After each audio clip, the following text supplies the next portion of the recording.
कामोठेमध्ये पुन्हा एकदा भयानक अग्नितांडव। कामोठे या ठिकाणी अचानकपणे एका शॉपला आग लागून आगीमध्ये शॉपमधील सर्व साहित्य जळून खाक झाले, मात्र कुठल्याही प्रकारची जीवितहानी झाली नाही। काही दिवसांपूर्वीच एका रूममध्ये अचानक आग लागून तब्बल 3 व्यक्तींचा मृत्यू झाला होता। ही दुर्दैवी घटना ताजी असतानाच पुन्हा एकदा एका शॉपला आग लागून सर्व सामान जळून बेचिराख झाले।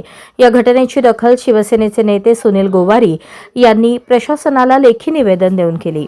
कामोठे परिसरामध्ये फायर स्टेशनची व्यवस्था नाही। सुनील गोवारी यांनी प्रशासनाला योग्य ती जागा उपलब्ध करून दिली, पण अजूनपर्यंत कुठल्याही प्रकारचे फायर स्टेशन उपलब्ध झाले नाही। सुनील गोवारी यांनी प्रशासनाला सांगितले होते की फायर स्टेशन उपलब्ध करता आले नाही तरी कमीत कमी प्रभागांमध्ये अग्निशमक गाडी तरी उभी करून ठेवा, जेणेकरून आग लागल्यानंतर आगीवर नियंत्रण ठेवण्यासाठी तातडीने गाडी येईल।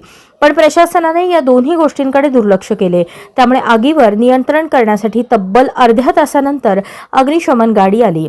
अग्निशामक दलाने या आगीवर नियंत्रण मिळवले। यावेळी जीवितहानी झाली नसली तरी दुकानातील सर्व साहित्य जळून खाक झाले। सुनील गोवारी यांनी प्रशासनाला इशारा दिला आहे की तातडीने या प्रश्नाची दखल घेतली नाही तर आम्ही प्रशासनाविरुद्ध मोठे आंदोलन करू। प्रशासन काय जीवितहानी होण्याचीच वाट बघते आहे का, असा तिखा सवालही त्यांनी प्रशासनाला विचारला। त्या संदर्भातील सविस्तर रिपोर्ट घेतला आहे आमच्या आदर्श लाईव्ह टीमने।